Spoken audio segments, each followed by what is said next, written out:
আজকে ছিল বিয়েবাড়ির তৃতীয় দিন, মানে বিয়ের দিন। আসসালামু আলাইকুম এভরিওয়ান, আমি তোমাদের রামেশা। সকালবেলায় উঠে আগে সাজুগুজু শুরু করেছিলাম, আর সাজুগুজুর মাঝখানে কিন্তু চলে গিয়েছিলাম প্যান্ডেলে নাস্তা করার জন্য সব বোনেদের সঙ্গে। সব বোনেরা মিলে নাস্তাটা কমপ্লিট করলাম। নাস্তা কমপ্লিট করার পর রেডি হওয়ার জন্য যাচ্ছিলাম বাড়ির ভিতরে। আর এইখানে কিন্তু আমার ব্রাইডের সঙ্গে দেখা হয়ে গিয়েছিল।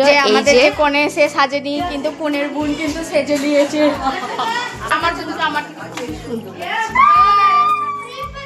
আমার বোনকে বিয়ের অনেক অনেক শুভেচ্ছা দিও গাইস। আর আমি আছি এর পরের বছরে, তারপরের বছর কয়েন দিদি। আমরা সব বোনেরা মিলে এখানে একটু খুনসুটি করছিলাম। আমরা যখনই একসঙ্গে হই তখনই আমরা ওইভাবেই খুনসুটি করি। আর এর মাঝখানে কিন্তু বর এসে গিয়েছিল, আর বর আসা মাত্রই কিন্তু এখানে ফিতে কাটা চলছিল।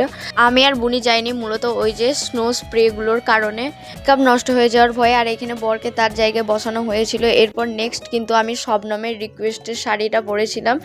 আর শাড়িটা পরার পর আমাকে কেমন লাগছে আমাকে জানিও।